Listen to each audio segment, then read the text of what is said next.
A Cadoc é o nome da Asociación Canina do Grove que acaba de botar a andar. O colectivo xorde da unión dun grupo de veciños amantes dos animais buscan conquistar máis dereitos para as súas mascotas, fomentando a convivencia armoniosa coa veciñanza. A Cadoc tiene como prioridad eso, o sea, simplemente el ver que sí se puede, o sea, que los animales pueden convivir perfectamente con nosotros.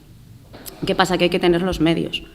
Entonces se trata de eso, de buscar los medios, y hay maneras y se puede.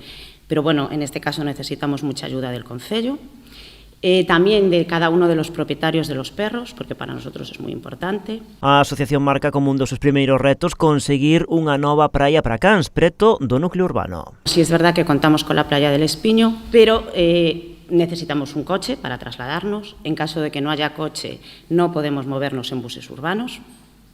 Entonces, bueno, todo esto dificulta. También es verdad que se queda pequeña. Quiero decir, ahora mismo, en pleno mes de agosto, ir a la playa del Espiño, cuidadito.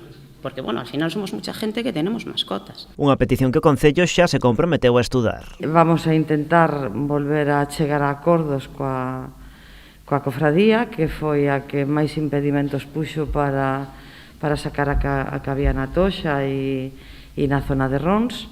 Pero bueno, como en todo, trátase de convivir, non? Ademais, a Cadoc propón que nese areal poidan soltarse os cans. Con ese mesmo obxectivo tamén reclaman un recinto pechado con fins recreativos. Es verdad que ahora mismo el Grove cuenta con un espacio, que es un espacio muy reducido y con el fin de entrenar al perro, no un espacio recreativo. Entonces, es eso, queremos un espacio cerrado, vallado, para poder soltar a los perros. O colectivo tamén se compromete a impulsar rutas caninas polo Grove, así como a organización de charlas formativas con expertos que eduquen as mascotas, pero tamén os seus donos.